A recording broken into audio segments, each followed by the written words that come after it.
All right, some advice for musicians who want to be touring musicians and, touring the country and the world and all that good stuff.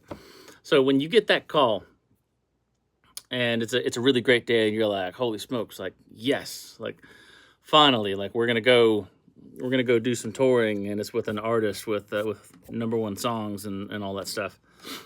The first thing you should do is listen to the music, right? That's not what everybody does, surprisingly. And I was guilty of that too. If you're still listening, when I got the gig to play with Shenandoah, 2 Dozen Roses, Church on Cumberland Road, it took me a good 2 weeks to start listening to the material. Now that's a really guitar intense band right there, so I really had to hunker down and make sure that I was super super super duper solid for the for that first show, which I was. I'm an over preparer. Okay. Now, I've recently had an instance where we're looking for a new personnel, and with the touring band that I'm with now. Okay. And Bud, I'm sorry if you're watching this, but I'm not going to put the person on blast, but I am going to put what you did on blast.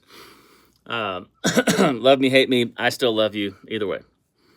So I gave this fella a month and a day with all of the show files. Okay, like, hey, here's the show files. Learn this just like this, and we'll rehearse them up and go play the shows. And that's plenty of time. That first show that we had was Whiskey Jam, downtown Nashville, and we're only playing 4 songs. Well, we get to a rehearsal. I check in about a week ahead and say, "Hey, you good on everything?" "Yeah, I'm good. Pushing through." Awesome, excellent. That's what I like to hear.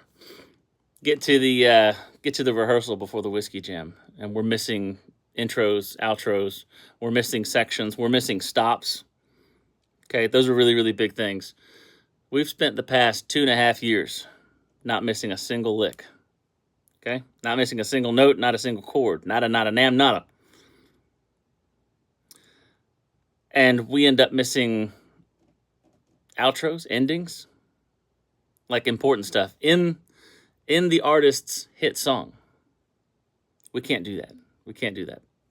So what do you do in that situation? Do you wait for the player to mature into that position? No, you don't have time for that. You trying to get that gig, you don't have time to be that player. Don't be the 80% player.